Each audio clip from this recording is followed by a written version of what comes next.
Good morning, everyone. I'm Rebecca Vickers, and on behalf of the Florida Alcohol and Drug Abuse Association, welcome to today's webinar. This webinar is being made available through a collaboration of the Florida Department of Children and Families, Office of Substance Abuse and Mental Health, and the Florida Alcohol and Drug Abuse Association. Please note that as an attendee, you are in listen-only mode and will only be able to view your name. If you have questions, please send them to the presenter and me, the host, by using the chat panel. The button to open the panel is usually located in the lower right side of your monitor. Please use the chat panel to send any questions you may have as you think of them, and the presenter will address questions as time permits. Audio is broadcast through the internet to your computer. If you experience poor computer audio, there are a few options to try on screen right now, and these options will be posted in the chat panel. If you continue to experience poor audio through your computer, try rejoining the webinar and use the I will call in telephone option. You must be connected to the audio of this presentation and view it on screen to receive a certificate of attendance. The recording and materials used in today's presentation will be available on FADA's website 30 business days after the evaluation closes. To access the recording and PowerPoint, go to www.fada.org, then to our Resource Center, and then to our training library. FADA produces many webinars and workshops through the support of the Florida Department of Children and Families. To help participants track credit earned through attendance, we host an online community that provides a personalized digital journal where participants can maintain statements of credits for webinars and workshops taken through the Florida Alcohol and Drug Abuse Association. At the end of today's webinar, the web browser will direct everyone to an evaluation form on FADA's website. You will first need to register or sign in to your account to complete the evaluation. Information you provide FADA as a part of registration remains confidential. Statements of credit will be posted 30 business days after the evaluation closes for persons completing the evaluation and attending the full webinar. Completing the evaluation is necessary to receive CE credits or to access your statement of credit. Please note that the evaluation will close midnight Tuesday, February 21st. Up to 2 continuing education credits are available for participating in today's webinar for persons licensed through the Board of Nursing, the Board of Clinical Social Work, Marriage and Family Therapy, and Mental Health Counseling, and for persons credentialed through the Florida Certification Board. If you are a licensed healthcare practitioner, be sure to include your Florida license numbers for reporting to CE Broker when you register with our site. If you are certified with the Florida Certification Board or licensed outside of the state of Florida, you do not need to provide your certification number when you register. Please note that WebEx monitors arrivals and departures of attendees and provides a report upon completion of the event. We are not permitted to provide a certificate of attendance if you do not attend the entire webinar, and we are not permitted to provide partial CE credit. And now I'm going to introduce our 2 presenters for today. We have Crystal Lilly. She is the State Opioid Response Project Director for the Florida Department of Children, Families, Office of Substance Abuse and Mental Health. Crystal has been working with families, youth, and peers in behavioral health settings for over 15 years. 10 of those years were spent supporting youth and families within the system of care at a family-run organization where she served in a leadership role. Through her own lived experience, Crystal has been able to assist many families as they navigate multiple systems for their child. She has facilitated wellness recovery action plan seminars, certified recovery peer specialist courses, and wraparound system of care and needs and strengths assessment training. She is a strong ally, peer, and family member in the recovery community, working to end stigma and promote wellness. Crystal resides in Central Florida with her husband of 20 years and their blended family of 6 children and 5 grandchildren.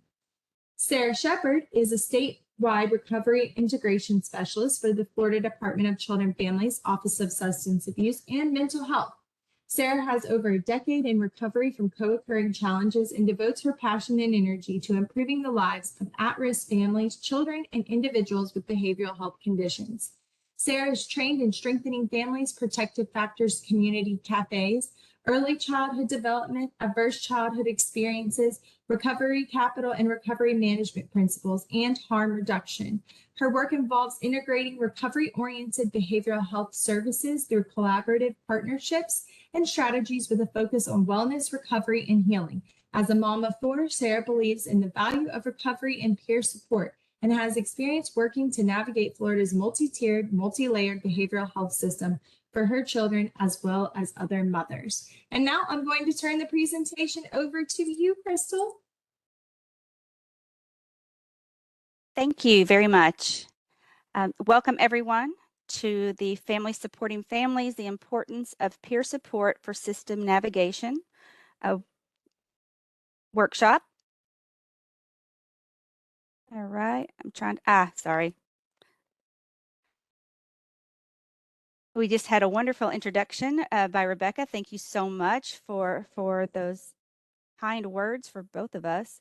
I'm currently working as the State Opioid Response Grant Project Director, but as Rebecca stated in my introduction, I came from the world of peer support and am still very passionate in ensuring families are part of the process of treatment throughout their children's journey. Sarah? Good morning, everyone. Thank you, Crystal. So my name is Sarah Shepard, and again, thank you, Rebecca, for the wonderful introduction. I will state I am an individual in long-term recovery myself, and then I'm also a mom who is helping her child navigate the system. So have a little bit of experience on both ends. I also get to be one of the subject matter experts for peer services in Florida. So this is very meaningful work and just really grateful to be able to be here to present today. So thank you. All right, so first thing we wanted to do was go over our agenda. We have history of family peer support, defining a family peer, role of the family peer, cultural and stigma, key concepts of peer support, family peers and system roles, interventions facilitated by family peers, recruitment and benefit of family peers. So today we are going to start off by looking at recovery. And we're going to be looking at through the family peer support lens, but wanted to just kind of give a little bit of basics around recovery. So we are looking at SAMHSA's definition. It's the Substance Abuse and Mental Health Services Administration, which defines recovery for individuals with mental health and substance use challenges as a process of change through which individuals improve their health and wellness, live a self-directed life, and strive to reach their full potential. So the definition is much broader than when I first learned about recovery. I came in through 12-step programs and thought that recovery was only for substance use disorder. I was quick to learn that the term for recovery actually began in the mental health realm. So with SAMHSA, they have designated 4 domains, which are incredibly important when focusing on recovery. So we have the 4 major domains are home, which is having a safe and stable place to live, which everyone should be entitled to. 2 is health, so learning to overcome, manage, or successfully live with symptoms and making healthier choices that support one's physical and emotional well-being. 3, we have community, having relationships and social networks that provide support, friendship, love, and hope. 4, purpose, meaningful daily activities such as work, school, volunteer activities, or different creative endeavors. Having an increased ability to lead a self-directed life, and developing a meaningful engagement in society or their communities. Within these 4 recovery domains, SAMHSA really focuses on the fact that the 8 dimensions of wellness must also be included and supported intentionally. It is important to note that individuals and families can and do recover together. So within those 8 dimensions of wellness, we have emotional, spiritual, intellectual, physical, environmental, financial, occupational, and social. Crystal, do you have anything to add to this slide? Yes, I just wanted to really highlight those 4 domains, because when you think about some of the families that that you're working with, if anything within those domains is disrupted, it can affect other domains and really send a family into crisis. So it's important to look at this and think about if there's anything missing or any disruptions somewhere within these domains, to really discuss those with the families that you're working with. And that's where a peer support person is fantastic and able to have that shared lived experience to talk about some of the hard conversations and what's going on within the home that could be affecting all of the domains.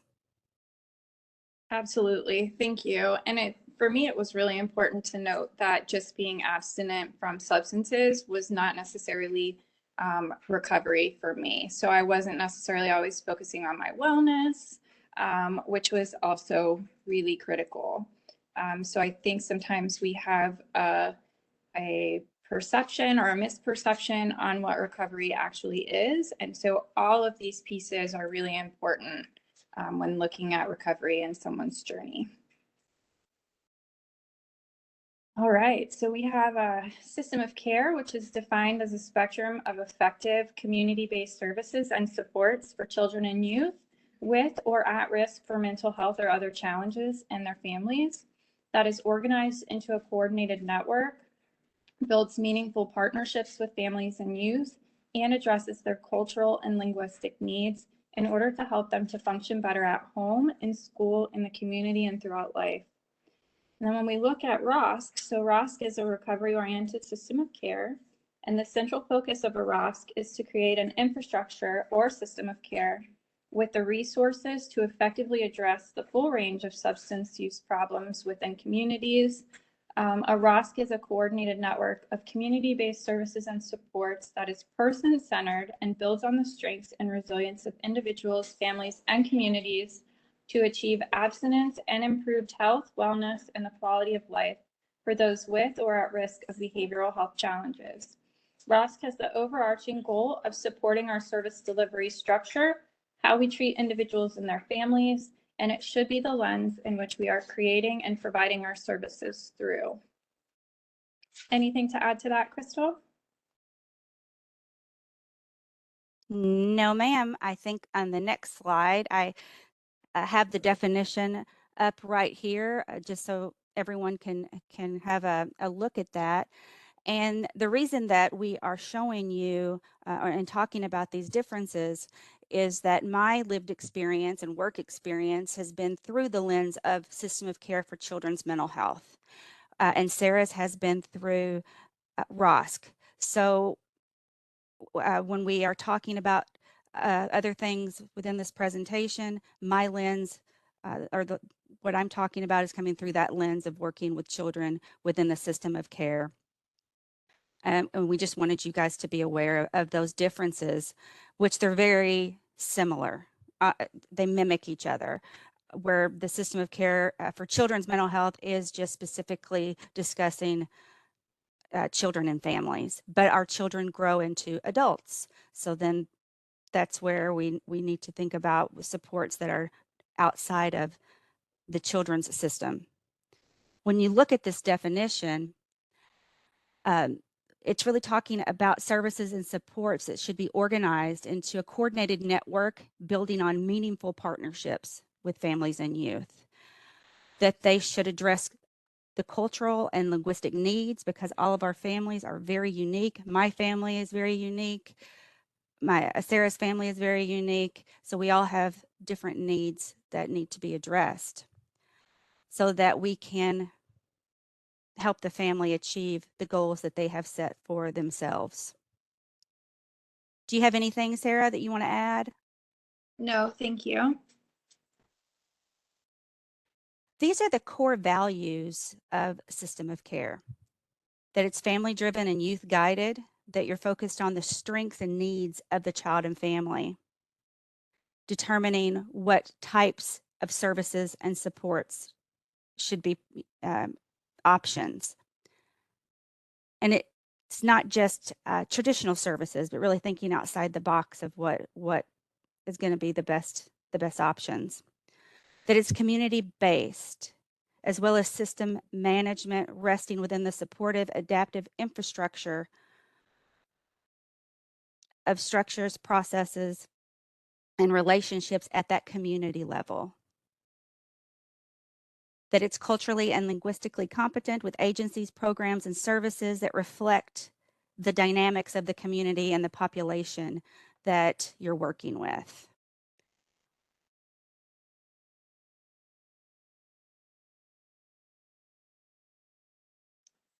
All right, so a recovery-oriented system of care is person-centered, first and foremost, allowing the participant to be in the driver's seat of creating their plan for their journey to wellness.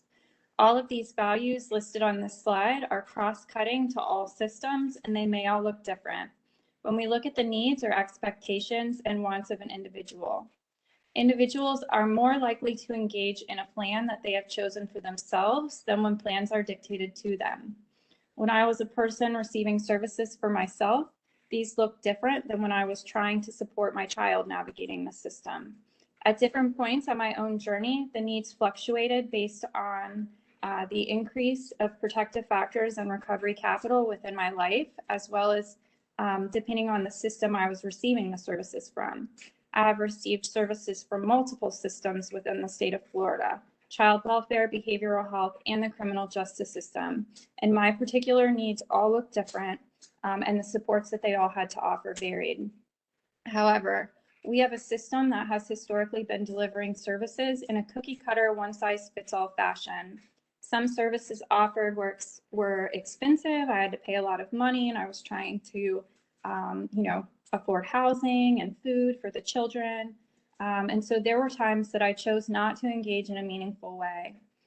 Prior to any of my case plans, I had started to attend 12-step meetings. I chose them, and 13 years later, I still participate, and they bring meaning and purpose and support to my life. I have seen similar patterns with my daughter. Recovery is an ongoing process that continues on long after services discontinue. Purpose and meaning are critical for recovery, and individuals are more likely to engage when it is meaningful to them. Crystal, is there anything you would like to add?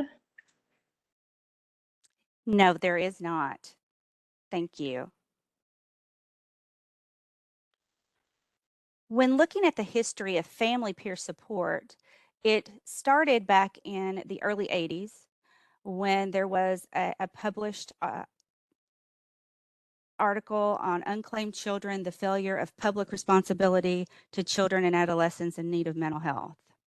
So that sparked interest, and people started talking about ways to help move this in a different direction. So that brought on new roles for family members where they were invited to help develop agendas for conferences that could provide information to providers and other allies and across the nation. And out of one of those meetings where they were bringing family members on board in '89 is when the National Federation of Families was incorporated. The wraparound movement, which ties into the family movement because it really focuses on family peer support and youth peer support as well now. It was grassroots initiative developed way back in the 70s, and they put a name to it in the 80s, and you've probably heard of it. We've had several grants in the state and in this state that provide system of care and wraparound services. And that is, as I said, family peer support is a key feature in the grant and the wraparound model.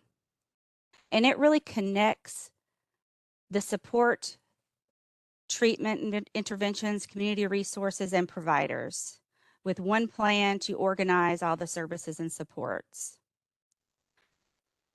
And the system of care movement is organizing those treatment and supports, managing the systems. And in 1983 is when SAMHSA started offering the comprehensive community mental health services programs for children and families and children's mental health. And that initiative brought on the system of care grants that, as I said, Florida has had several different sites. And currently the state has one site in St. Lucie and Martin counties. Sarah, is there anything you'd like to add? Nope. Thank you, Crystal.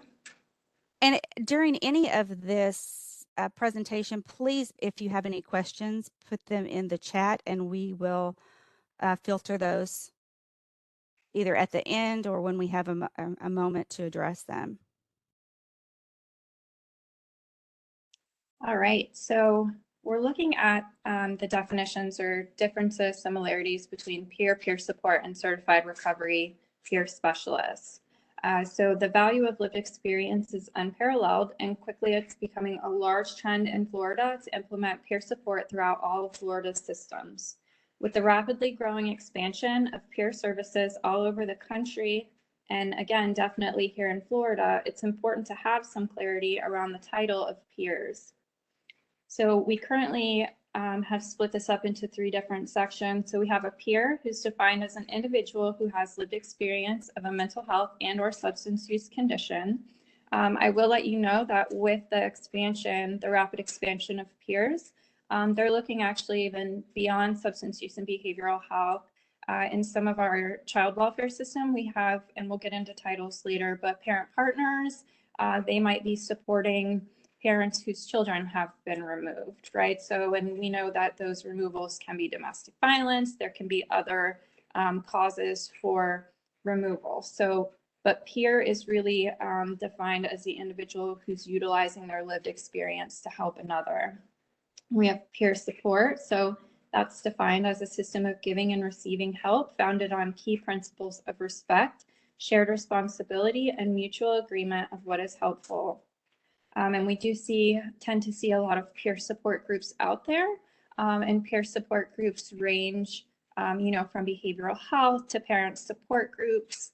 And so we do oftentimes see a lot of peer support in those groups or community initiatives.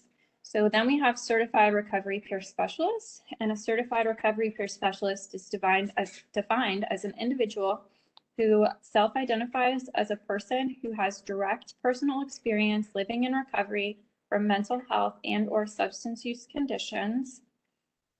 They have a desire to use their experience to help others with their recovery. A certified recovery peer specialist is willing to publicly identify as a person living in recovery for the purpose of educating, role modeling, and providing hope to others about the reality of recovery. And this is the important part, has had the required training and experience to work in a provider role. Crystal, is there anything that you would like to add? Yes, there is. The required training and experience to work in a provider role is crucial. Yes. I've seen many times where if someone is a peer, they're hired with really not understanding what that should look like. There are certain skills that someone still needs to have and acquire, and training needed, and supervision and coaching that will build that person up to be able to successfully work as a peer support specialist. Thank you. And just to your point on that, sometimes what we see are peers who are coming from non-service delivery jobs, or maybe they have never worked within behavioral health, or, I came from waiting tables. So we see a lot of times restaurants. And so the ethics that happen within a restaurant vary greatly from those of a nonprofit or government organization. So definitely the training is critical. And then as time goes on, things like the pandemic have increased needs for additional skill sets for peer specialists, right? So we want to make sure that we are looking at workforce development trainings as we move forward with implementing peer support. Absolutely. Before we move into discussing the different options for certification in Florida, I wanted to briefly go over the difference in peers. So a family primary caregiver peer support is you'll see that in the children's system. a youth peer support, which is supporting that transition age, 16 to 25. You'll see that in the children and the adult system. Adult peer-to-peer support is in the adult system, and adult peer family support is in the adult system. So as I said earlier, yes, we work with family peers as our children are younger and needing that support to navigate. But when they turn into adults, that is a whole different ballgame, different needs, a different system, different rules. So that it's important to understand those different navigational aspects when you're working with families that transitioning from the children's system to the adult system is also something to consider. Sarah, do you have anything you want to add? No, thank you. All right, so here we are looking at the Florida Certification Board. So here we're looking specifically at those certified recovery peer specialists. So currently, the Florida Certification Board is the organization responsible for determining competency for those looking to achieve peer certification status. Currently in the state of Florida, we have 4 different designations. The first 2 we have here listed on the side. So we have an adult, so lived experience as an adult in recovery for a minimum of 2 years from a mental health and or substance use condition. And then we have family, which is very relevant to today's webinar.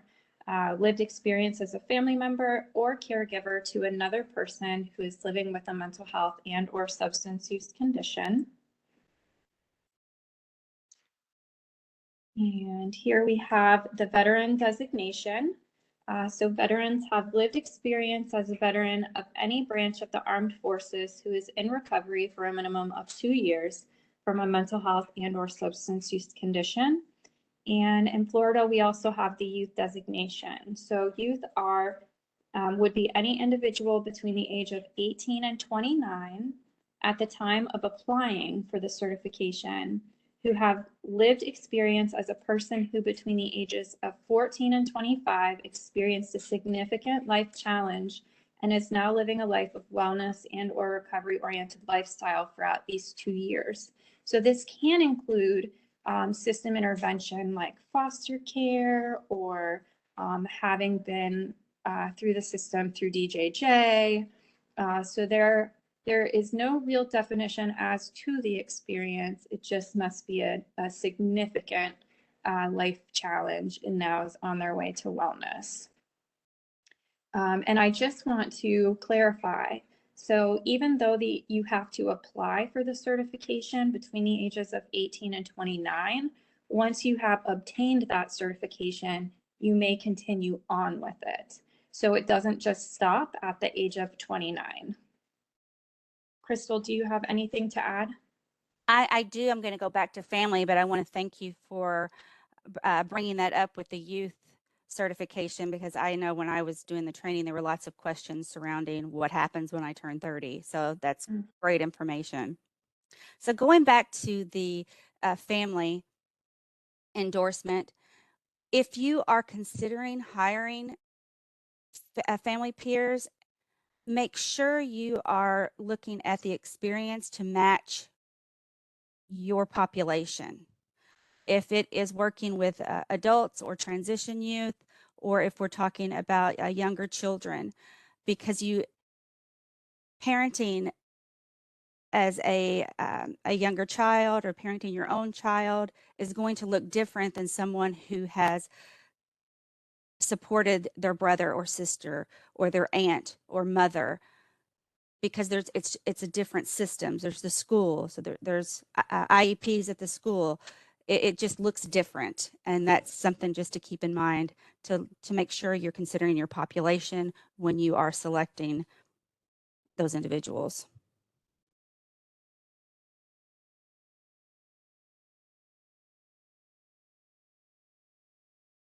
Sorry, I'm having a slight challenge with my unmute button at times, so I'm sorry for the delay.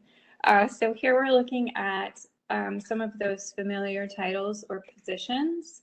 And I just really like the quote at the top where it talks about family peer support is the unrelenting focus on the parent primary caregivers while other team members focus on the identified child and family.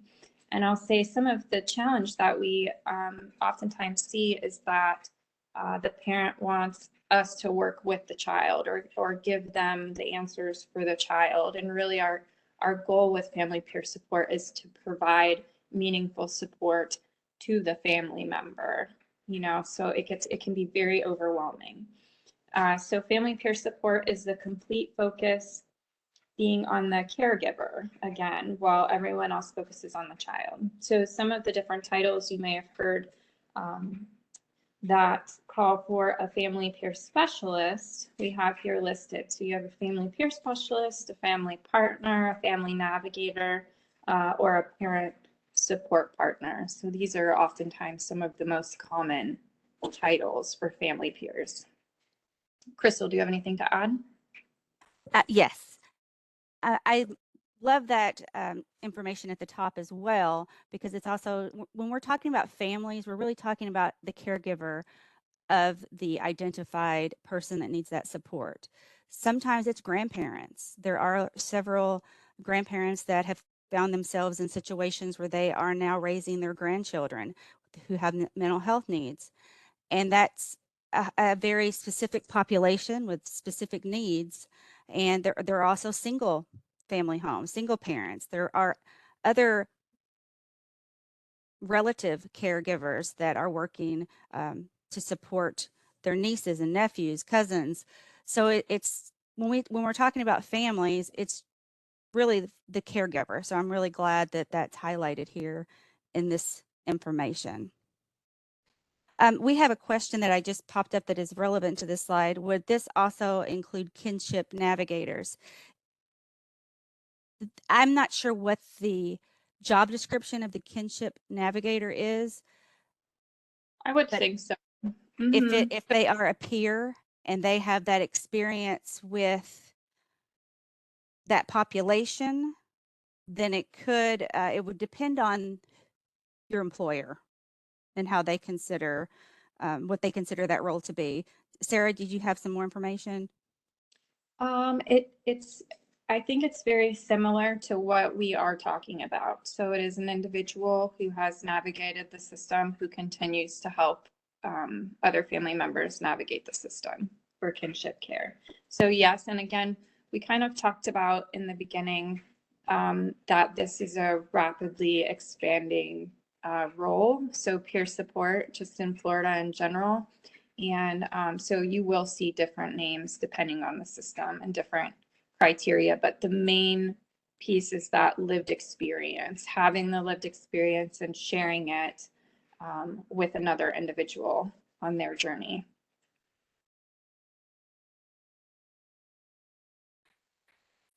Let's take a moment to think about your agency and how you support families to be engaged.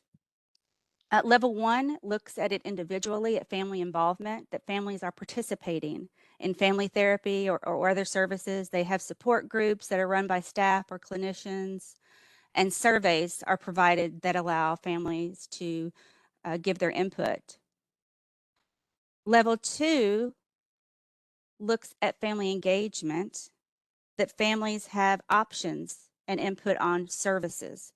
Families are evaluating those services and the policies surrounding those services and programs. They're providing recommendations, and the support groups are actually run by another parent.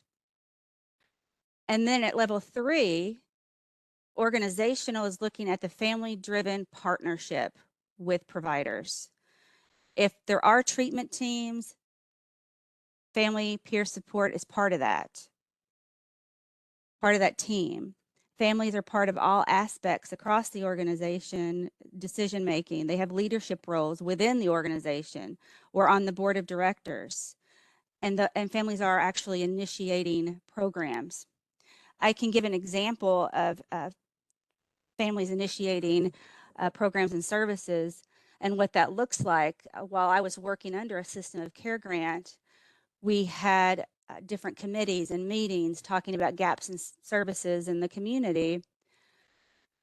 And out of those conversations, families that attended identified missing pieces, one of those being therapeutic mentors. So that was another option that was developed by getting input from families, that we were able to put that on the menu of options that they had to choose from. Sarah, do you have anything to add? Nope. The National Federation of Families is a family-run organization that has over 120 affiliates and partners across the country. This organization was born in a basement. I talked about in the history that it came out of people meeting to talk about agendas for conferences, but there were 18 parents and 2 professionals that were working with a larger group to develop that agenda for a children's mental health at a national conference, which would have been one of the first times families and professionals came together during what is now known as that family movement to discuss their children's and families' needs. Those 20 individuals became a steering committee for what would become the National Federation of Families. They have their own certification process that started in 2012 that is tailored to family peers. And I like what, that I have referenced what how they have this explained and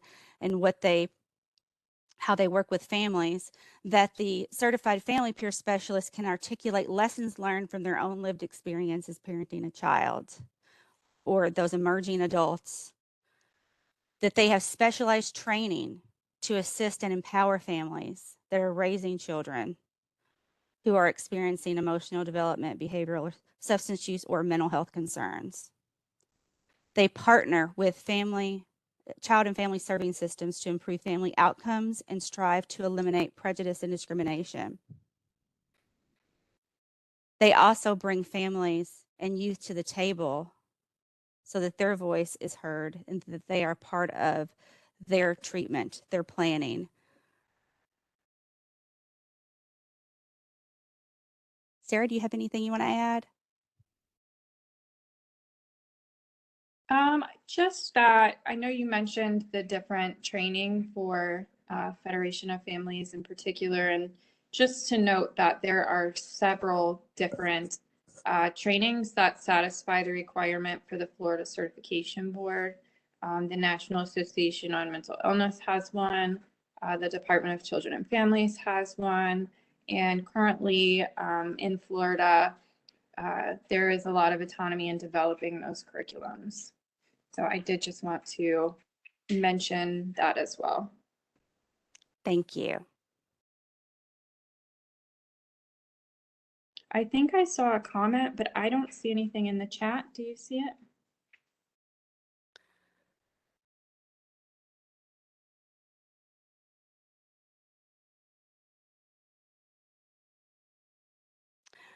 Oh, I see. I see it. It was from Angela Jackson.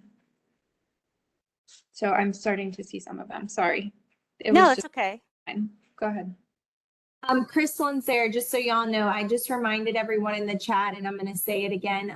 Please make sure you send your questions, comments, thoughts, all to all panelists so that Crystal and Sarah can see them and address them as they have time.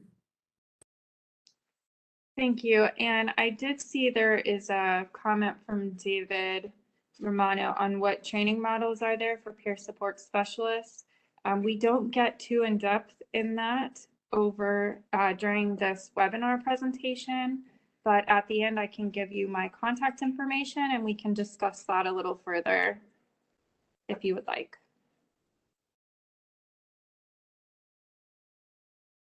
All right. Were there any other questions in there?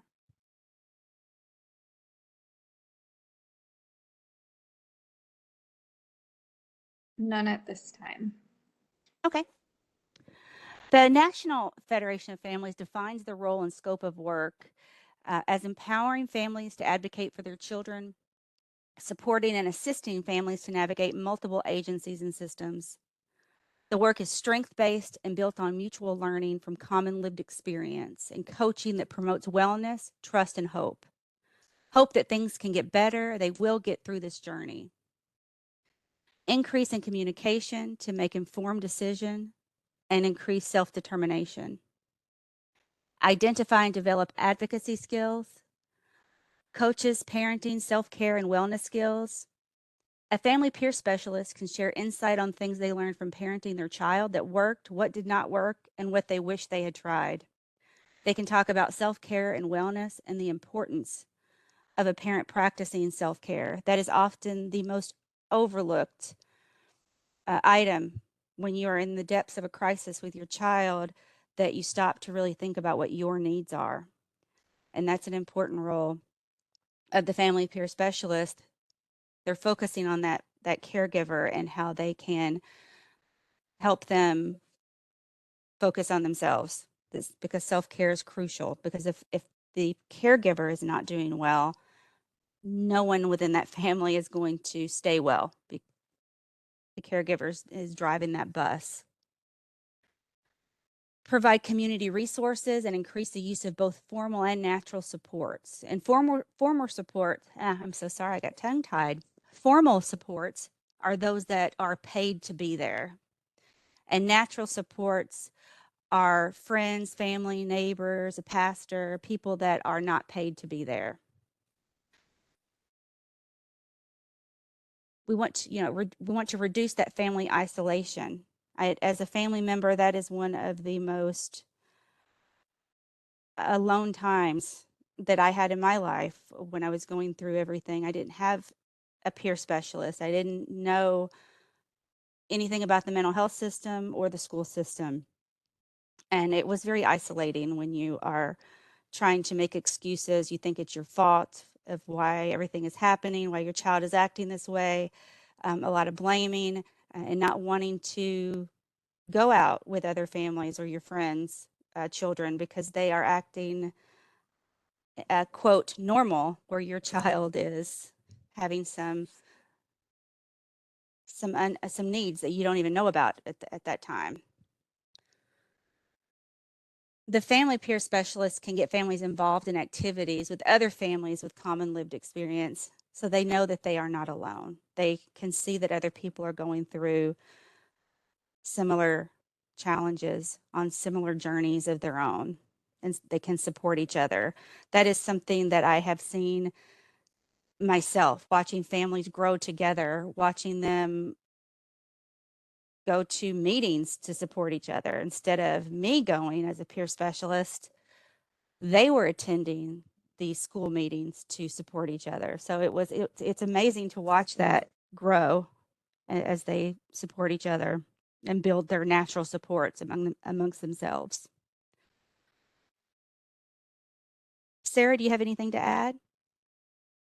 Just, I would just like to add a little bit around the incredible support that can be received through family peer support. And, with my own journey, I had a messed up childhood. It was incredibly challenging.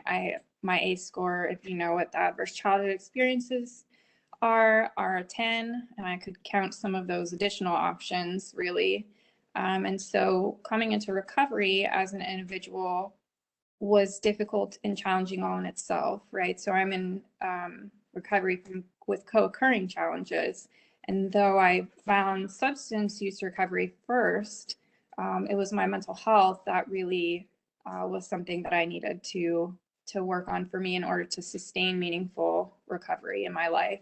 And so, I was barely making it through most days. And when my child, who is now an adult child, she is 18 going on 19, experienced her first behavioral health challenge, she was 16, I was lost. I was so incredibly lost and overwhelmed and even re-traumatized by some of the things that I had gone through, and already involved in this work, thinking that I should have known better, I should have done better, all of those things that we carry around as a parent. And it's not unique to those of us who have behavioral health challenges. Parenting can be difficult, but being able to rely on people like Crystal to help me navigate through some of those things really helped me stay on a journey of recovery for myself, as well as, with my family and for my child. And so it is incredible what family support can provide. So I just wanted to add to that, Crystal. All right, thank you. Mhm. All right, so with peer support, the main task of providing peer support is providing support. So the type of support can vary between emotional, informational, affiliational, and instrumental.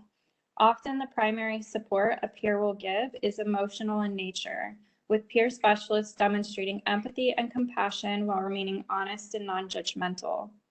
Peer specialists offer the gift of being fully present during interactions, as they are not required to assess the person as they listen. Because there is an exchange of experiences, a relationship of mutuality and trust is more easily built. The second most used type of support offered is informational support, sharing knowledge, information, and at times providing instruction on various topics.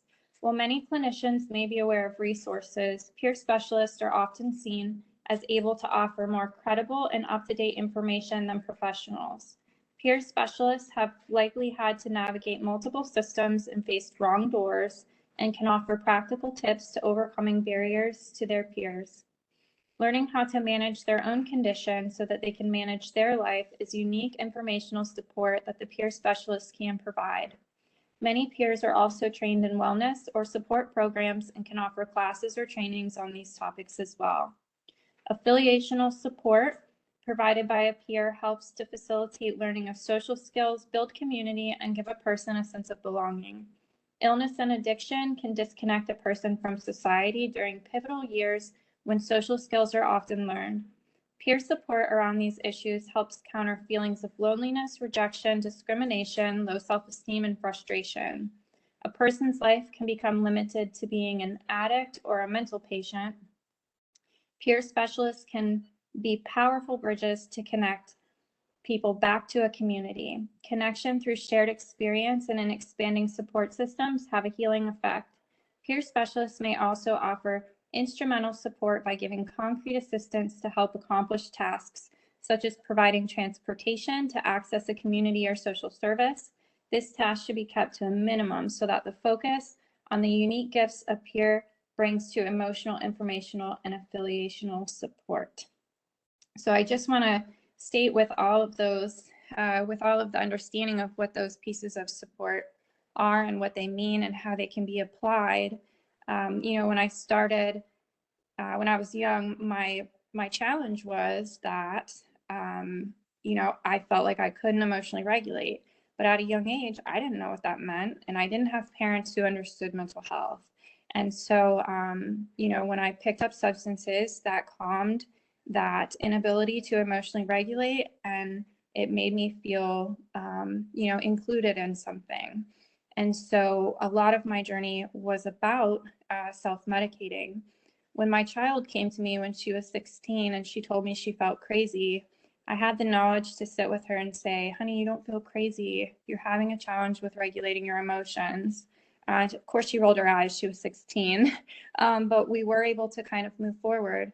And having that information on what those symptoms are was extremely helpful to me. But I learned those things through my own journey. And so that's where the value of the lived experience comes in and how we can support others. Crystal, do you have anything to add? I do, just because I want to highlight that families may go through raising their child and never have to deal with any challenges with mental health or substance use. And then all of a sudden, they may get married and have children, and their significant other has challenges, and that is, now that's going to affect the family. So I can, and that's what happened to me is with substance use. My son, was in a relationship, still is. I love this person very much. They have a child. I love that child very much. I had never had experience with how to navigate anyone with substance use needs within my family. It's different when it's within your family than when it's someone outside that you're helping. So that journey was different because I had support. I had people that could help me. I had people that could provide me education, which was key. And so that journey was a lot easier than my previous experience where I had no one to help provide information and help listen to me vent. So it could happen later in life too, when people need, families need this type of peer support as they grow. Because even though their children are adults now, it doesn't always start in the beginning. That's all I wanted to add. We did have a question though I know, I about, see two okay. actually. So I see Kathy. Hi, Kathy. So Kathy's asking about the original description of a CRPS and how it identifies as a person who has lived experience of mental health and or substance use condition. And it's not necessarily inclusive of a family member, and that's why there is the family member designation. So we did show one slide that talked about the adult and the family member, and then the second one was youth and veteran. But we were able to expand, and so it's really about having the knowledge of supporting someone through the behavioral health system. So that is, Kathy, something that is a part of at least the certification process. And then Elizabeth asked if we could define instrumental support.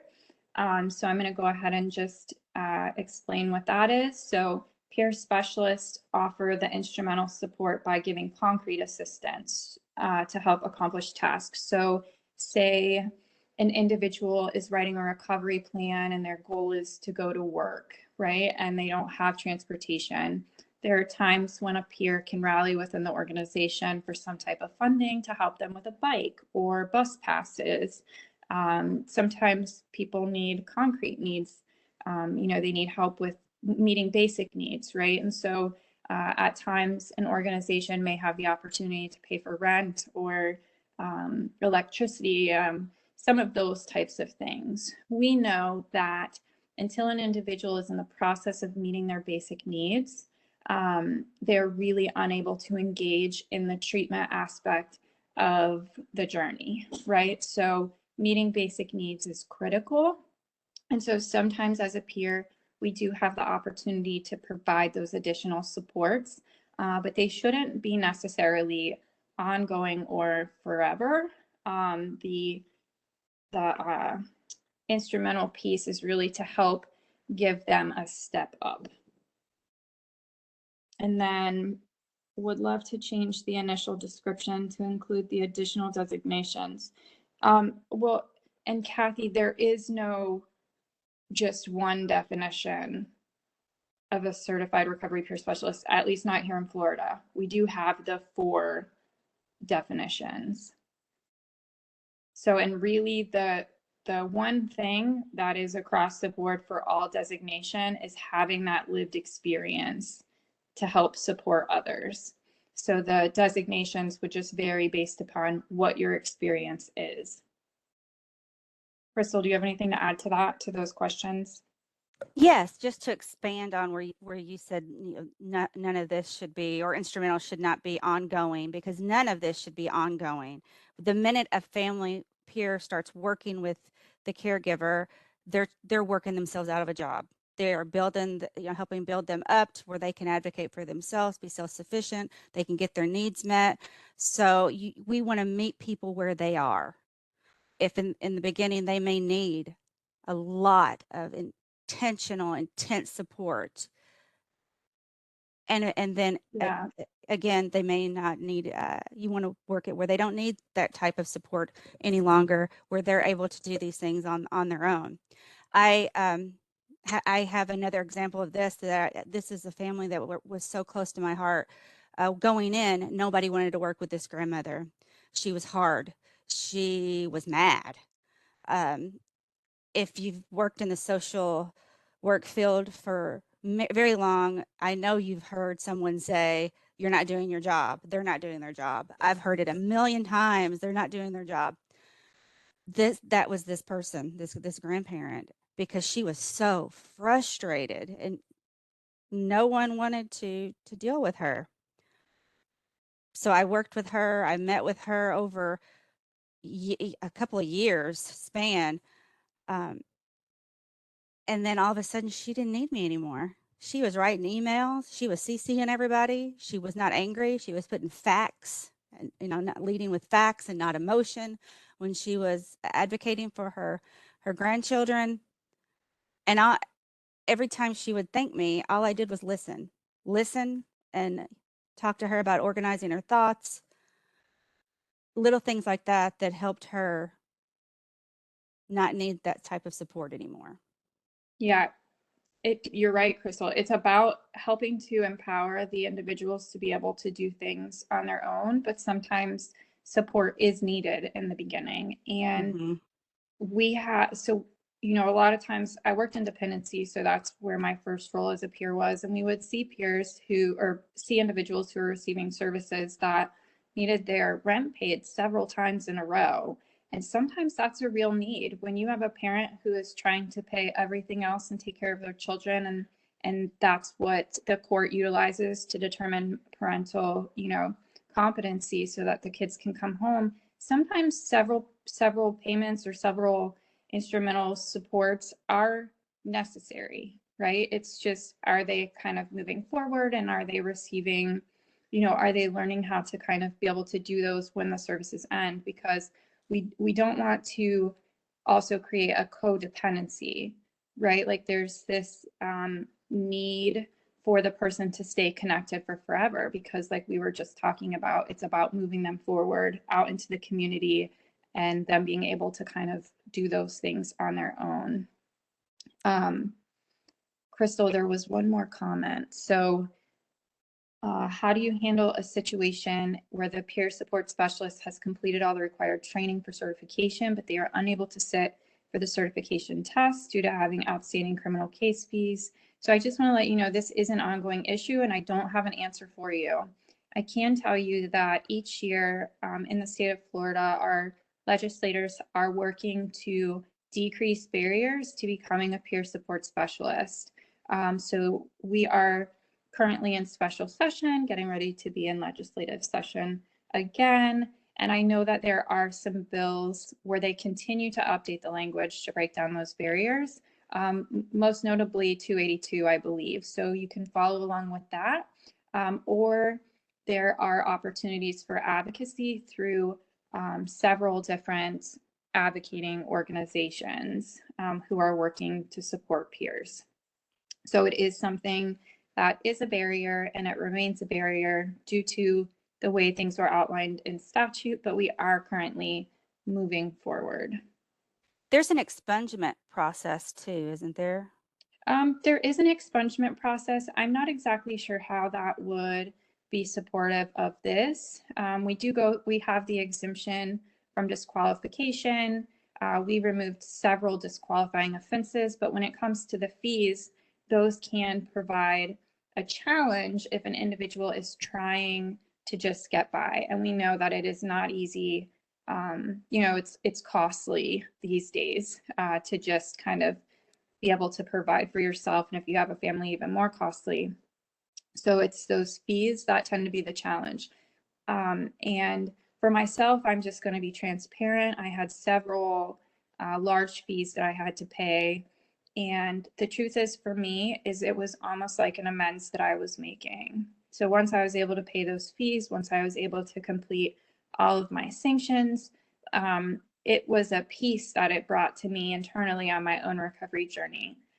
So I have a little bit of a different perspective on it. But yeah, so we are currently working to make some of those changes. It's just, some advocacy is required around it. And you said there are some groups that assist with that advocacy? Yeah, so we have our recovery community organizations. They are oftentimes rallying for those specific things to be removed, those barriers and those challenges. If you'd like to learn more about recovery community organizations, again, I'll have my email in the chat and you can or in the presentation, and you can feel free to reach out, and I can give you some of that information. I believe, I don't want to misspeak, but I know there are some other organizations that are doing it as well. Okay, yeah, so when we end, if you guys want to email Sarah just to get additional information, we will try to connect you to someone that can give you information. I don't want anyone to leave here and think they still have questions, because we don't have the answers to everything, but we can connect you to someone that can possibly, we'll help you figure it out. Correct. Thank you, Crystal. Mhm. All right.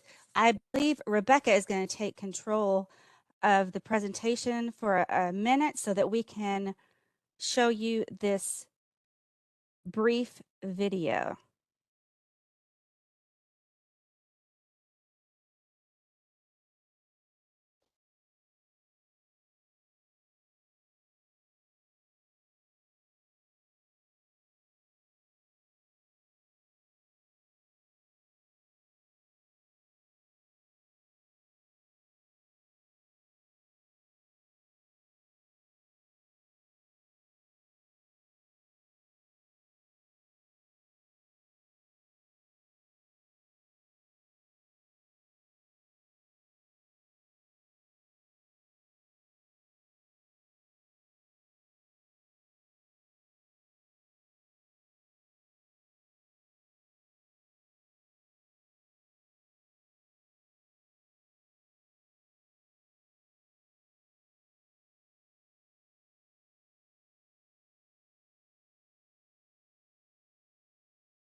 We can turn that off now if you, thank you. I didn't realize it had a commercial at the end. So I like to share this video because it really shows the little things that can make a huge difference in someone's life.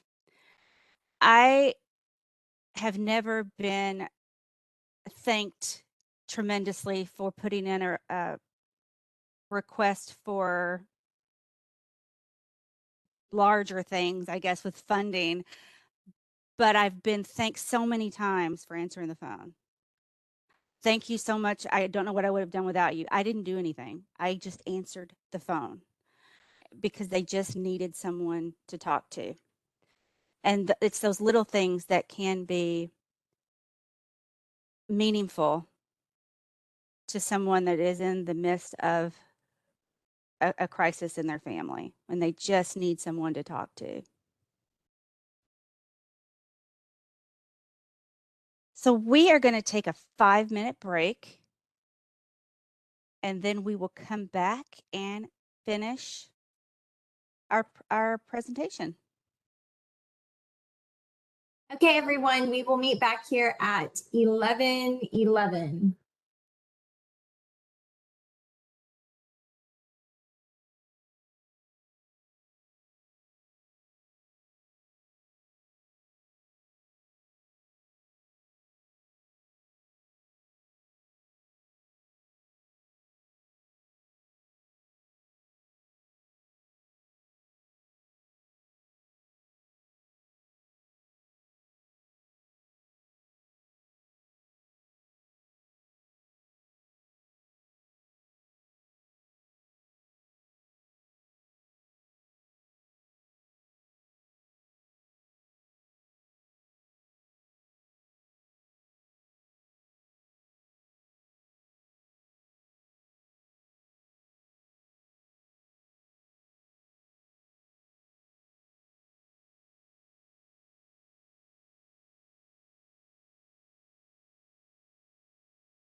right, everyone, we are going to begin again. I'm going to pass everything back over to you, Crystal. Thank you. All right, we are going to talk about the family culture and the stigma that families find themselves experiencing. And that's what happened to me, feeling that I had done something wrong, that people were judging me because of what was happening with my child. So when thinking about family culture, it is such a broad yet specific foundation. Broad in a sense that there can be many different pieces that make up a family, and specific as each family is very unique. Caregivers that are raising a child or emerging adult often do not openly share what's going on all the time, what's happening within their family. On the outside, we may look happy and organized and deeply involved in all of our children's activities and seem like we have all the time in the world to do it and we've got it all together.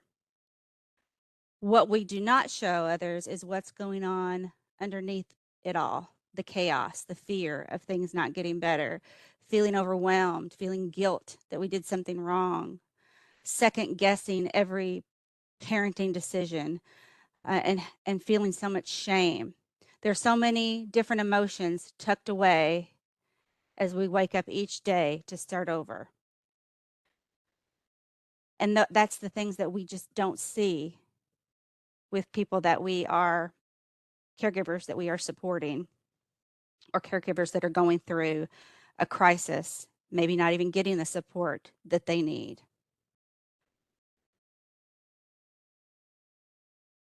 Sarah, do you have anything you want to add? I do. I want to, kind of just focus really quickly on the fact that language matters. And when we look at even, this particular picture where we have, the positive things above and then the tougher words underneath, and how a lot of times we see families that kind of suppress those things or keep them, what happens in the home stays in the home. And as service providers, the language that we use and the understanding that we have around behavioral health challenges, it really matters. And just the example from my own family, I've already shared multiple times that I am in recovery with co-occurring challenges, and I have a daughter, who has some very similar challenges. I have an ex-husband, her father, who was not educated on behavioral health, and he came from a military background, and so a lot of things with him was kind of shake it off. And having a conversation with my daughter just last night, she expressed to me how challenging it was for her to come forward with her challenges because he had talked so negatively about my behavioral health, almost like it was a disappointment or, whatever. And it also came from some of the service providers. So when TCF would come out and meet with them, they would talk about a lot of the negative things and the negative behaviors. And it made it really hard for her to use her voice because she didn't want to be looked at in a similar way. So I just want to state that, the culture and stigma around behavioral health in general, it matters. It matters what we say. It matters how we view things. And I'll pass it back over to you, Crystal. Words are important. Yes, I could not agree with you more. And there are so many things going on within a family that we know nothing about. Personal relationships. When you're dealing with your own family chaos, it affects so many things in your life that other people can't see unless you tell them.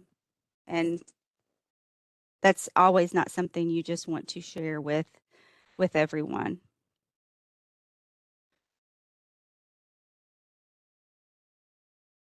You may have seen this picture before. I know I've used it in several trainings. I think Sarah has used it in different trainings. But when you look at this picture, how many strengths do you see? Do you see 5? Do you see 50? I have had someone say they had 100, another trainer that could find 100 strengths in this picture. Or maybe you see none. It's important to look through a strength-based lens when we're working with families who are possibly having the worst day of their week, of their year, of their life. Let's look at some of the strengths in this photo. The dad looks like he's coming home from work, so he has a job. There's electricity. Mom's watching TV. There's toys. Mom is relaxing. It looks like they have a pet. There's a litter box, looks like on the side there. There's a book on the chair that shows they probably eat together. I'm thinking that looks like where a child may sit so they can be up at the table. There's windows to bring in natural light. They have food. There's notes on the fridge, so that shows some organization. They have clean clothes, have a TV, there's family pictures sitting around. There's a stereo for music. That looks like a heater to me in the front there. So they have heat, they have a telephone. The child is happy to see his dad. He's going to greet him. So those are just a few things that I can identify when looking at this picture. Sarah, do you see any other strengths that I'm missing? No, I think you covered the majority of them. I mean, just having a roof over your head these days is a pretty big strength, I think. So, and the food, and yeah, I think you covered the majority of them. There's toys. And different types of toys. There's a skateboard, so that shows physical activity. There's puzzles, so they're practicing those fine motor skills. Several things that we can see that are strengths that this family has going on in their life.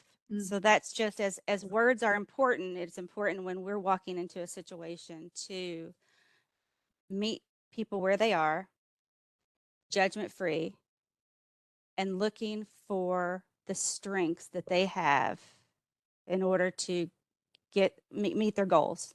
What strengths can they use that they already have? What can we build on? What do they need from us? We're going to get that information from them, but we have to be able to look at through that strength-based lens to be able to talk to them and take that feedback as well. And Crystal, I remember when we did this, utilize this picture in a child welfare setting at one point when we were doing a presentation. And in this photo, you can see a lot of love, right? So you can see the comfort and the love, regardless of what the house may look like in its current situation. But we were talking to some child protection investigators, and they talked about when they walk into a house that might have 6 children and it's completely spotless, and they don't see the pieces, they don't see the food on the counter or the pictures hanging up or things like that, and it's even though it might have a little more organization, the atmosphere is a little colder. So here you see a lot of warmth. Yes, that's a great point. That is absolutely what I see in this picture. Oops. Why is culture important when we're working with families? A family's culture can determine many things across decisions on treatment, how they communicate with each other and those outside the family, how they view the professional. Do they see them as authorities who have all the information, they're always right? Do they teach their children at home, or do they look to teachers to provide all the education? Are there traditions that are important related to their culture? Do they speak different languages in the home? It really influences everything around those decision-making, important decisions surrounding treatment. So it's important to consider culture when we're working with families. If the decision maker is not there, you need the decision maker there. If it's dad or grandpa, whoever's part of that family, or grandma, making sure everyone's involved in those conversations, because that's, if it's important to their culture. Do you have anything to add, Sarah? No. Thank you.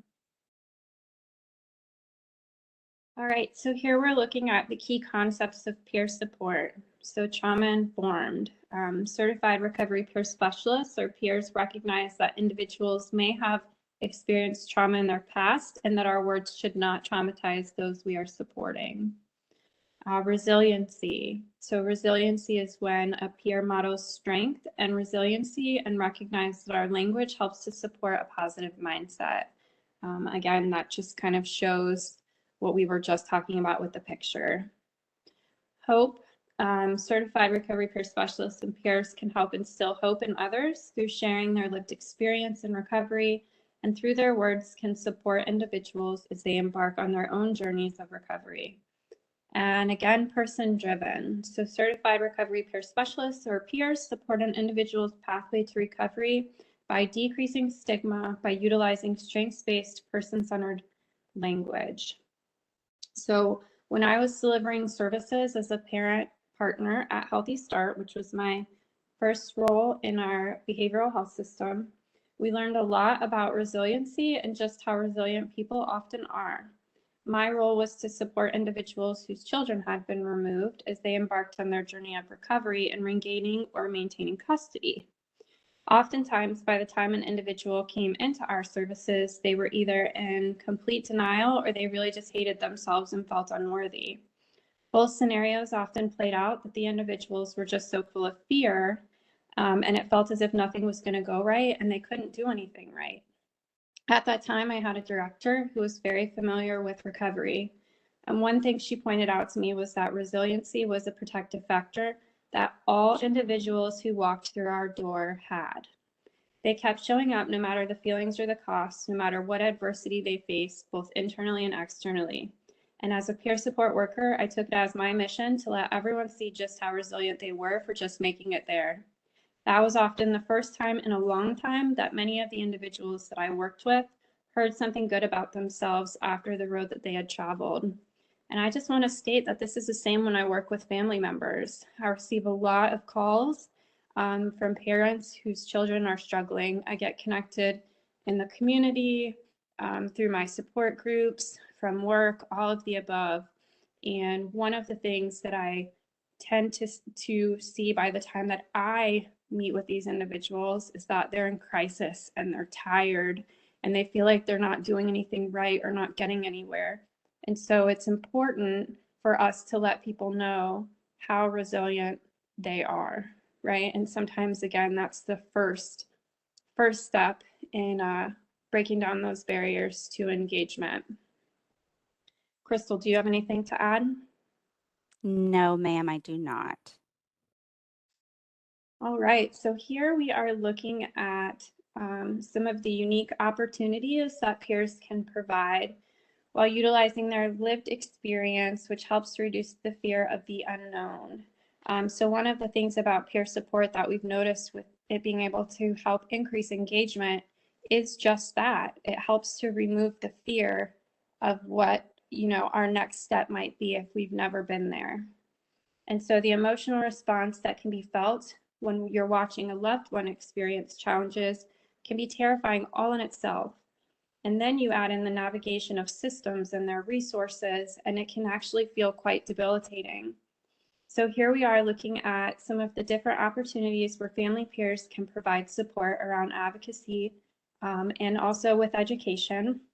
And you see for the Department of Education, there are IEP or 504 plan advocacy. I have a friend whose child has some severe behavioral health challenges, and she had to fight and fight and fight for an IEP in the 504 plan, only to find out her child actually tested gifted, right, and above, and was able to get the IEP, but the parent was so lost in trying to figure out what the very first step of that was.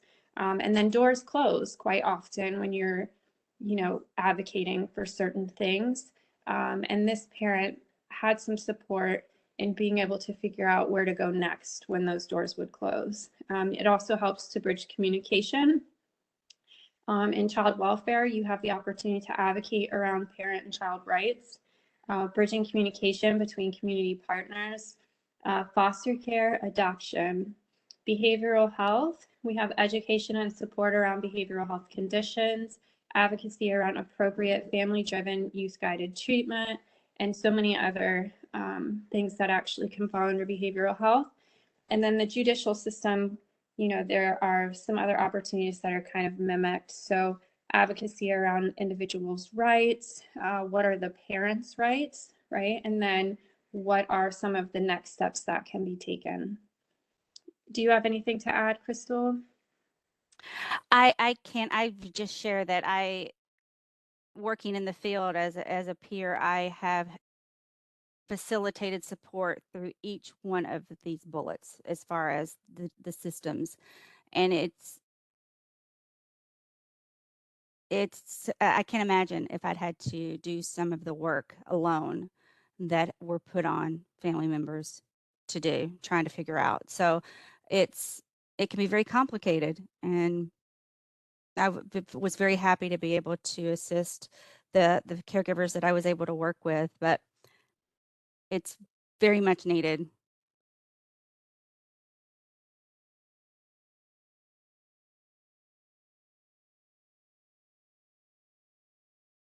Parent support providers are also known as parent support professionals, navigators. We talked about some of the different titles, but they're mentors, family partners, parent partners.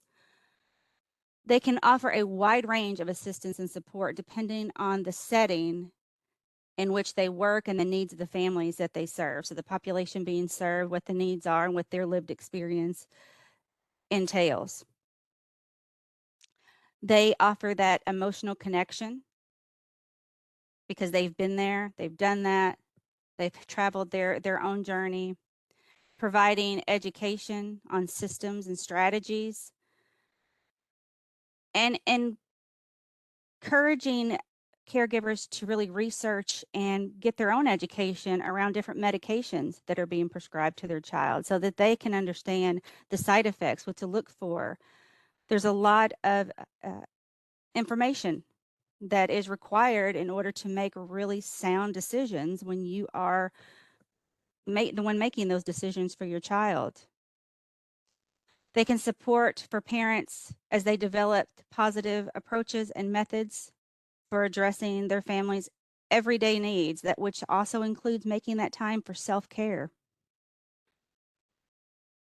Concrete support such as modeling, arranging childcare or transportation. So in the beginning, when they may really need that intensive support where you're doing things for them, showing them and modeling them how to get things done on their own. And sometimes that may be sitting in a meeting and saying, I need to take a break because you're getting emotional.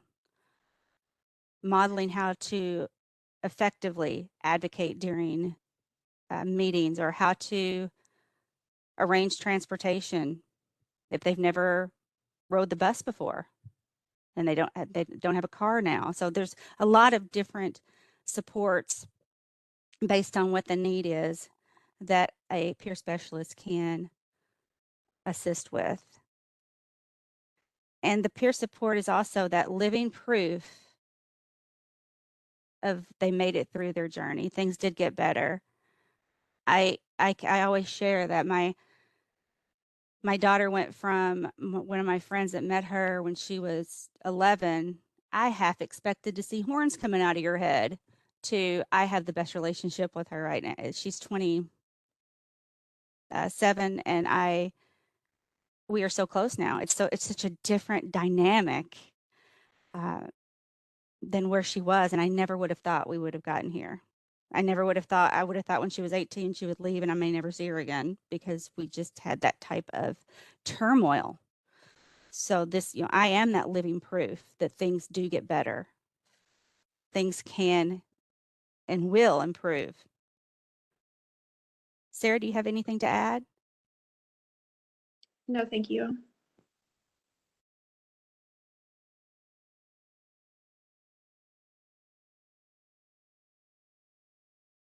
So common services of a peer support provider: providing information, possibly referrals.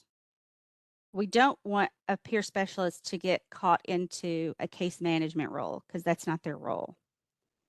But they can do referrals if, depending on if they work for a family-run organization, and that's something that they can do. But if they're working with a team and there's a case manager, that's not something they should do. So I just wanted to kind of talk on that. We don't want to give them tasks to do that's outside of their role if they're working on a team. Individualized supports to help parents understand their child's needs and access natural supports. Support groups, connecting them to other families and caregivers with that lived experience. At one time, I was facilitating a grandparents raising grandchildren group. I was raised by my grandmother, so I have such a strong appreciation for other grandparents that are putting that effort in. And so it was a great group of people. We had lunch once a month where they came together. They were the most active members of all the parents and caregivers that I worked with. They were so active, going to all the meetings, wanting to be engaged and involved as they found themselves in this new role. So that's important to connect to other caregivers with similar journeys. Parent education to increase knowledge and skills. System navigation so that they can find their own resources, how to access those resources. Intensive supports, as we've mentioned this a couple of times, because it's so important that we meet families where they are. At any given moment, that could change, and that we're there to provide that support. Specialized supports for families experiencing challenges with systems, child welfare, juvenile courts, or schools. My lived experience was unique in that not only did I had my daughter in the beginning, who I started my journey on, but my husband and I also adopted a teenager, so that she came out of child welfare. So through adoption, she had been involved with juvenile justice. So that was something that we had to navigate. And all the systems are so very unique and have different mandates that have to be followed. So that it's very helpful to have someone with you to help you if you're not involved with those systems normally, or understand everything that it entails.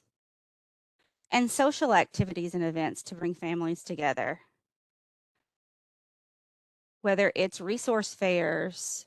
I've put on several resource fairs in my community in my previous role that families helped coordinate. They volunteered to do activities at the event. So really getting people involved together. Sarah, do you have anything you want to add? No.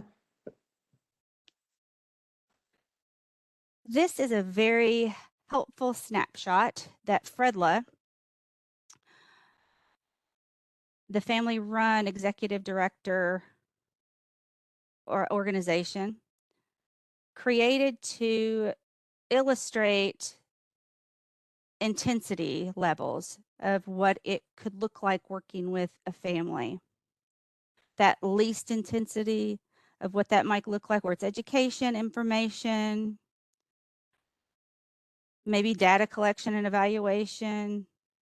They don't need a lot of support from the peer individually. The low intensity is training, support groups, referrals, and also include the data collection, policy making, and advocacy, whether you're attending those meetings in the community, but still not needing that intensive peer support. The medium intensity is individual advocacy.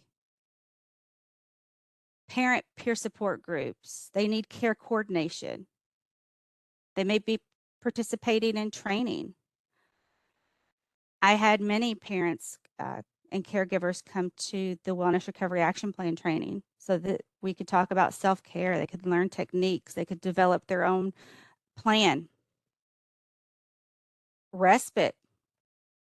Respite is huge. Giving parents a break when they need it, not using a Baker Act or the police because they need a break, but actually having a planned, scheduled time, or even if it can't be scheduled, if you have someone that can help you, sometimes there are drop-in centers as well in other states. I don't think we have any here for youth in Florida that allow parents to have that ability to, I need help, I need a break.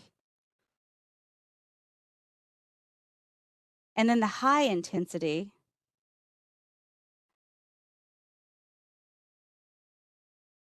they're really involved in high fidelity services like a wraparound. A parent peer is part of that treatment team. They're receiving respite and crisis planning. So there's still, everything it's kind of follows along everything that's in the least and low and medium, but it grows to additional as we get to that high intensity of needing the support.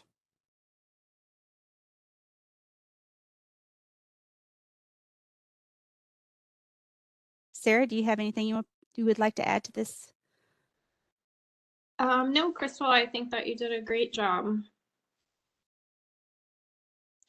I do want to state, though, I do believe we have some respite opportunities in Florida. I don't have the list in front of me, and I do know that it's limited. So I just wanted to mention that. I think we have I think there's respite, but I don't know if there's like drop-in non-scheduled. That's what I was, yeah. Okay. All right, so peer support interventions. Peer support interventions can vary dependent on the system and the services that are being delivered, the individual receiving services, and then other possible factors. One of the greatest challenges that we see when delivering family peer support services is that the individual receiving services oftentimes has an expectation that the peer supporter can help them to save, fix, change their child or family member that is struggling. However, like we've mentioned before, family peer support should be focused on supporting the needs of the parent or caretaker. There are several tools that have been created to help keep the services client specific and focused. So we have some of them listed here. So we have the Wellness Recovery Action Plans, where we are working with individuals to identify maybe some of their triggers, some of their coping skills, things that are really looking at, they have a part where if something's breaking down, what do I do? So it really kind of sets up the individual with a plan for different places within their journey so that they can really help continue to be well. So then we have whole health and wellness. So again, that really focuses on building plans around what keeps us healthy and what makes us feel well. We have the recovery capital scale, which really measures those 4 domains of home health, community, and purpose to see what is currently existing for an individual and where we could possibly help provide some support in other areas. Recovery capital really helps to break, an increase in recovery capital really helps to break internal cycles for individuals who are experiencing behavioral health challenges. We have the Adverse Childhood Experiences Scale, also known as the ACEs. This is one of the tools that I used in child welfare to help increase engagement. When people knew that I had a high ACEs score, they were more apt to talking to me about some of their challenges that they had faced. Then we have the protective factors groups. So that's the strengthening families, protective factors, we know that protective factors help to mitigate the risk that come from the ACEs, and ACEs are not predictive or prescriptive of negative health outcomes. It just increases the chances of them. So when we increase protective factors or help to support an increase of protective factors, that helps to break generational cycles. Oftentimes we see systems silo these supports. So we'll see, ACEs and protective factors in child welfare, and then we'll see recovery capital in behavioral health. And the truth is it takes a combination of both in order to help increase the success of a family. So breaking both internal and external cycles. And then we have, and I just want to shout out to Kathy Hartman, who is on this presentation at her recovery community organization that she's working for, which is Volusia Recovery Alliance in Volusia County. She is working as a family peer and has taught me about the group that they hold, which is called Invitation to Change. And so it is not an evidence-based tool, but it is a curriculum that includes evidence-based practices. And so it is one of the things that she is using to help support family members. So thank you, Kathy. And so I'm going to go ahead and pass it off to Crystal. Yes. The Family Assessment of Needs and Strengths is a tool that was developed in partnership with Dr. Lyons, who is, he developed the CANS. And CANS is used widespread across Florida in different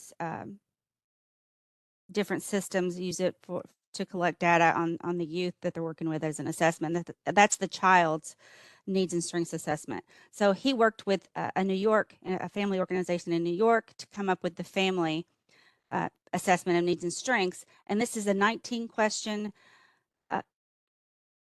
assessment that you get the information with the family through an interview process. It's focused on the caregiver. There's 2 questions surrounding education that has to do with the child, but the rest of the assessment focuses on just information from the caregiver so that you can see where they are on their journey, what their needs are, what their strengths are, how they're going to use those strengths to meet their needs. Motivational interviewing is another technique that can be used when we're working with a caregiver to pull information, but also where they are and any change that they want to make that's in their family. And goal setting. Some organizations, I think, use the SOAP notes with that subjective, objective, assessment, and plan, where others work on SMART goals, looking to make sure they're specific, measurable, achievable, relevant, and time-bound. So making sure that we are, family peers work with families to set their goals. We aren't setting those goals. They are setting those goals. We may help them focus on, is this something you can do? Is this a realistic goal? When would you like to do this? Just setting those time periods so that we can check in with them and see where they are. But they are the ones that are driving the bus, so to speak, and setting their goals.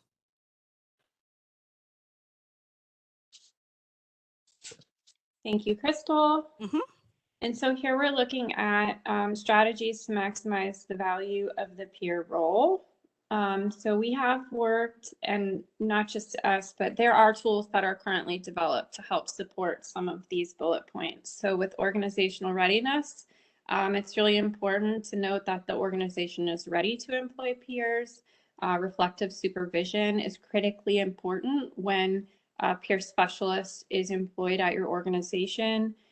Strengths-based feedback, modeling boundaries, understanding vicarious secondary trauma, support plans in place with human resources, what happens if there is a return to use, or what happens if there are a reoccurrence of symptoms, what have we put in place to help support this individual. And we have teamwork makes the dream work, which Crystal had previously mentioned. It is extremely important to keep your peer included. And workforce development opportunities, like we talked about and shared earlier, As time goes on, time is consistently changing. The atmosphere around us is consistently changing. And so are we helping to equip our workforce with the skills and tools that are needed? I will let you know, again, we have some documents around organizational readiness, the reflective supervision of peers, and a few other things that I will happily send out to you if you are interested. We use them mainly in behavioral health, but I do provide some ad hoc support to the other systems. And so it can be something that's utilized regardless of where you are. So if you're interested in hiring peers and supporting peers, again, please let me know. I do want to note, Sandra had mentioned, having our emails in the beginning of the presentation. Sometimes we do it at the beginning, sometimes we do it at the end. I will let you know, I went and reviewed, it's actually not on the presentation at all. So we are going to put them in the chat box today. And I wanted to let you know that. So that's something for us to consider moving forward with presentations. But we will put the information in the chat box. Do you have anything to add, Crystal? No, I do not. Thank you, Sarah. And thank you for clarifying the email and all that too. I don't know that they can see the chat box, so we may have to ask for it to go out with the slides. Yeah. Okay, that's fine. Recruitment. Where can I find qualified family peer specialists? One of the family peer specialists that I worked with was one of the first families involved in wraparound in one of the counties that I worked in. And she was amazing. You can find them that way, whether they have received services and they're farther along on their journey. It's not someone that's just coming in, just learning. They have a lot going on. It may not be the best of circumstances, but someone that has gotten on the other side of their journey. Families that have transitioned out of services.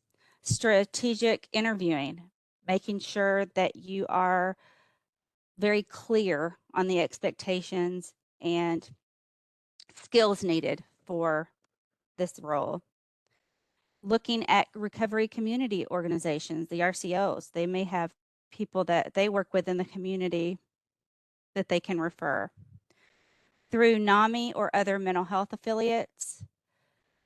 Peer Support Coalition of Florida, they do a great job of sending out training opportunities. If you're not on their list, you can get on the list. They also have a place for employers to provide information if there's job opportunities. I'm going to let Sarah talk about that in just a minute because she may have a little bit more information. And also your local family support organizations. And there are not that many, which is a huge gap in Florida of having family support organizations that fully focus on the family.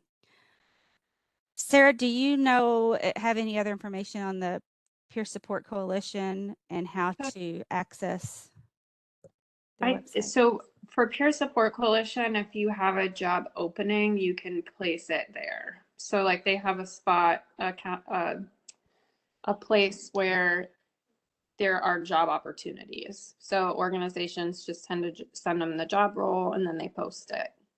So it's just another place to put a peer opportunity. Okay, thank you. Mm-hmm. Advertising may be non-traditional and creative. Finding family-friendly recruitment materials of where you can place this information. Program information sheets, use social media. Be clear about funding if the position is grant funded, because grant funding goes away. It may not be a sustainable position. Explain what it means if that's the case, or if it's Medicaid billable. Be clear on how to support the role, about supervision, any room to grow, to move up professionally within the organization. Supervisors and leadership must be flexible. These are families. They have children. Their children still have needs, even if they're not in crisis anymore and they're able to fully parent with no support. They've got this great foundation. They've got their own plan. Nothing could go wrong, right? But it can. So there are times when there's still challenges that they have to meet. There could be doctor's appointments. There could be IEP in the middle of the day at the school. So those are things to consider that employers need to be ready to be flexible.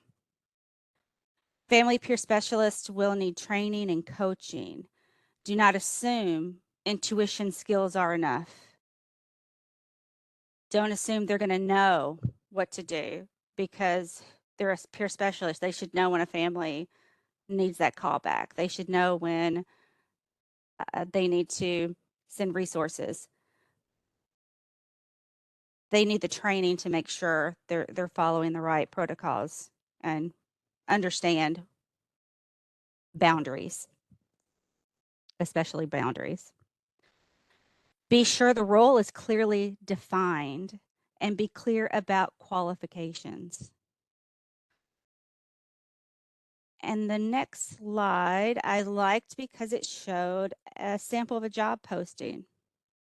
And I apologize because I did not put on here the reference. It was either FREDLA or Federation of Families, the National Federation of Families, that they provided this sample, and I loved it, and that's why I wanted to share it, because it's not a traditional job posting.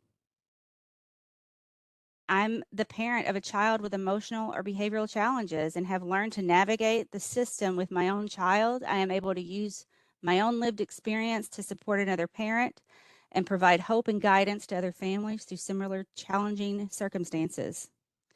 I stand committed to ensuring that other parents have a voice in their child's care and are active participants in the healing process. Having experienced the stigma and isolation of raising a child with mental health challenges brings, I am able to connect other parents to resources and supports that build on their strengths and interests. I could have written that statement years ago. I think that is just a beautiful way of expressing the need and the expectation of the job description for the children's mental health system. Make sure all of the qualifications are met. If the candidate will need a skill set to maintain files, develop documentation, there are other things that are necessary than just one or two things surrounding peer support and what that looks like behind the scenes. We cannot assume that a person has the ability to perform any task that may come up within those job duties. Sarah, do you want to add something? No, thank you. Mhm.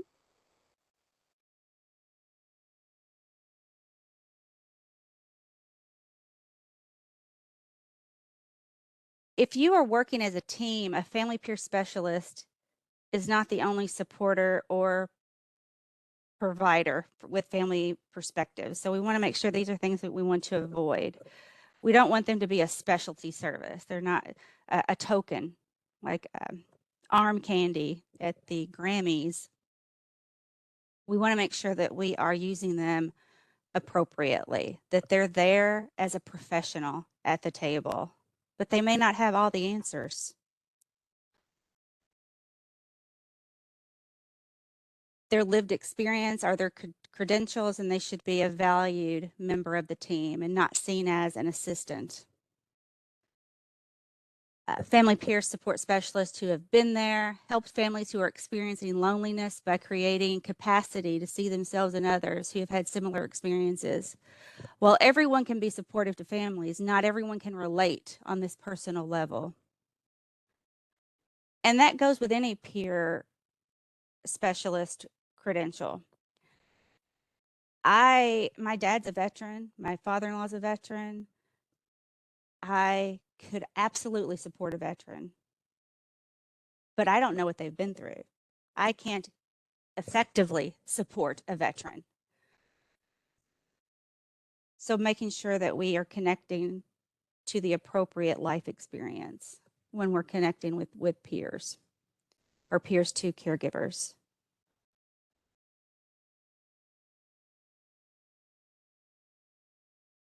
Family peer support specialists are intended to increase the capacity of project staff to understand the perspective of the family, especially as it is experienced by a parent or caregiver. However, sometimes they find themselves in positions of advocating for team members to agree with the parent's perspective rather than assuring the team members understand that perspective. So we don't want to have the peer specialist correcting anyone or undermining power when they're trying to be supportive to the parent, really leaving all the decisions to the caregiver. We're there to be a supporter.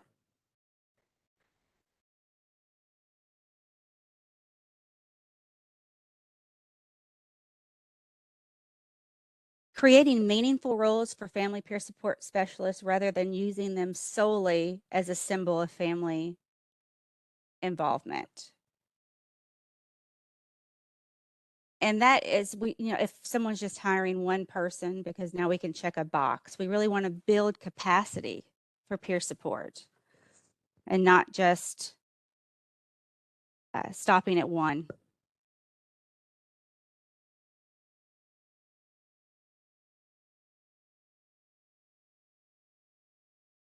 Turning family peer support specialists into youth workers. Sarah touched on this a little bit, where when working with families, sometimes it's wanting us to really focus on their child, but that's not the role.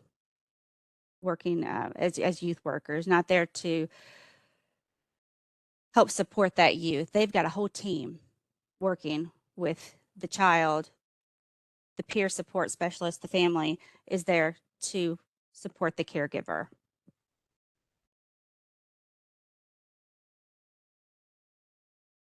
We also don't want to see the family peer support specialist as the ultimate role model. Yes, we are modeling how to do things, but that's a lot of pressure on someone because everyone still has their own internal things going on with their families. Just like I said, the employers have to be flexible because they still have children. Because they've come on the other side of that journey, doesn't mean that something still can't happen with their family, or there's a new crisis that they have to handle. So not looking at them as the ultimate role model.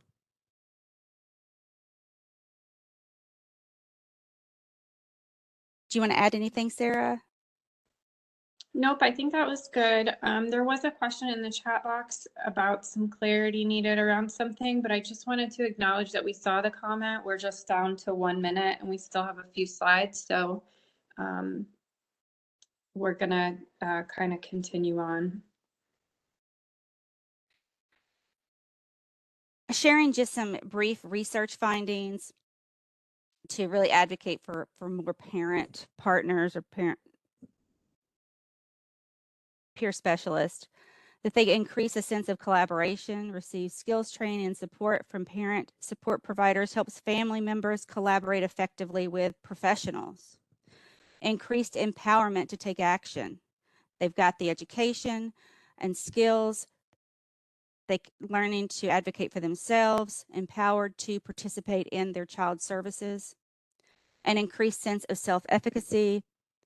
The family support services increase family members' confidence and the ability, because like I said, there's a sense of blaming yourself and shame that you've done something wrong, and decrease family isolation, where they're being more connected to other family members. They're connected to that peer specialist at first, but then connected to other families going through similar journeys where they know they're not alone.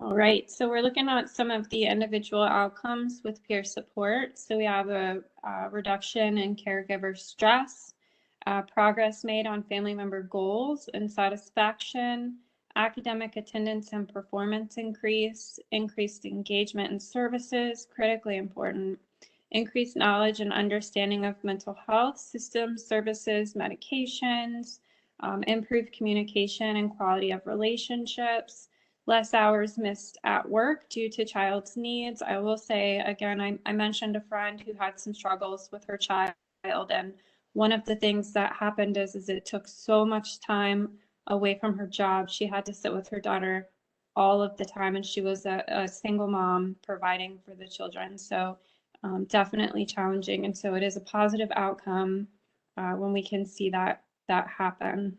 Yes, absolutely.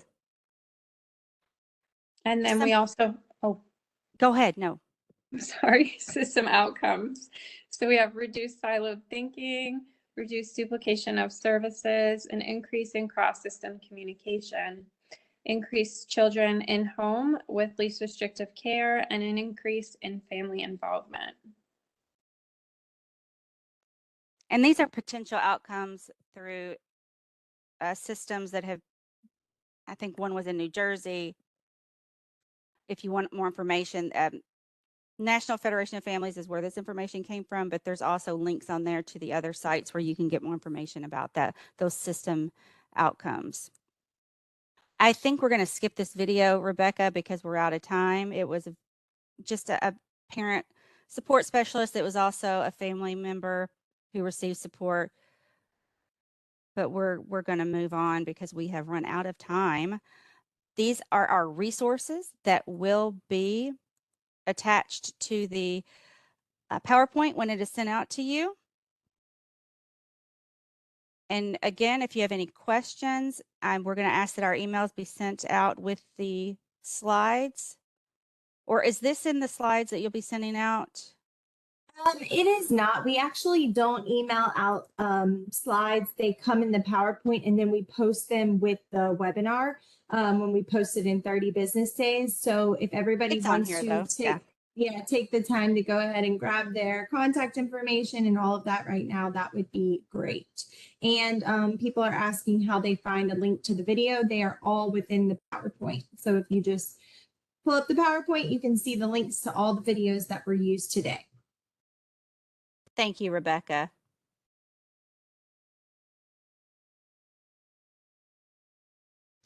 Well, I want to let y'all finish. Crystal and Sarah, do y'all want to say anything else before we conclude today's webinar? Just if they have any questions, please feel free to reach out. No question is too small. And I will just agree with Crystal, very much the same. If you need anything or have any questions, and just want to say thank you. This work can be challenging, it can be difficult, it can also be really fulfilling. So thank you for all of the hard work that you're putting in to support individuals. Thank you both very much. I hope y'all can see everything in the chat panel that is going on right now. Make sure you're sending it to all panelists. You're getting lots of thank yous and great information. So everyone that's still on, I would just like to give y'all a couple of items of business before we conclude today's webinar. Please see the chat for a link to today's survey. Additionally, when I conclude today's webinar, your web browser will take you to an evaluation form. If you want to receive CE credits or a statement of credit, you must complete the evaluation. You will be prompted to register or sign in to complete the evaluation. You can register as a visitor at no cost. For CEs to be reported to CE broker for Florida licensed healthcare practitioners, you needed to provide an accurate Florida Department Health license prefix and number when you registered for today's webinar. Sign into your account, you'll be directed onward to the evaluation. You must use the same email address you used when you registered for our webinars and what you have set up in your profile with FATA, as this is the only way to connect your attendance and your profile. You will get a second opportunity to complete the evaluation through a follow-up email later today. The evaluation will close at midnight on Tuesday, February 21st. Please know that we do not email statements of credit. Instead, after we verify attendance and completion of the evaluation, a statement of credit will be generated as a journal entry within your FATA profile 30 business days after the evaluation closes. Thank you for participating in today's webinar. We'd also like to recognize and especially thank the Florida Department of Children and Families, Office of Substance Abuse and Mental Health for funding today's education. Have a great rest of the day, everyone. And remember, the evaluation will close Tuesday, February 21st. Thank you all. Thank you, Crystal and Sarah. Thank you. Thank you. Bye-bye.